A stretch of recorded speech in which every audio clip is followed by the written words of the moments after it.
Una mostra del cinema 2019 che guarda al futuro.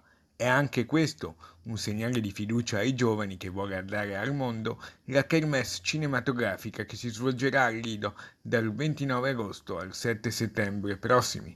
Molti i temi emersi nella conferenza stampa di presentazione a Roma che meritano un approfondimento.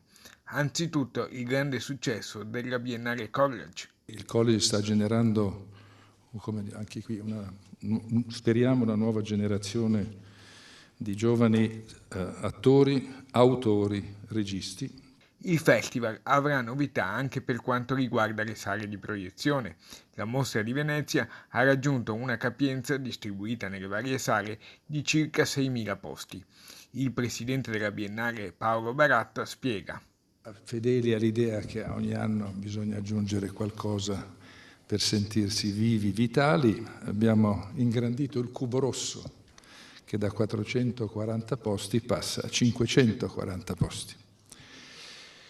A questo punto il numero totale di posti disponibili della Mostra del Cinema sono 5.938, tutti rinnovati negli ultimi 3, 4, 5 anni. Tra gli eventi in programma ci sarà poi anche un sentito omaggio della Mostra del Cinema di Venezia al grande Federico Fellini. Abbiamo Fellini presente con le pillole d'archivio organizzate insieme a Luce. Abbiamo lo Sceicco Bianco restaurato. Sceicco Bianco è il primo film di Fellini fatto da solo e fu dato alla Mostra del Cinema di Venezia nel 1952. E nei classici, insieme a un documentario sempre su Fellini di Eugenio Capponi.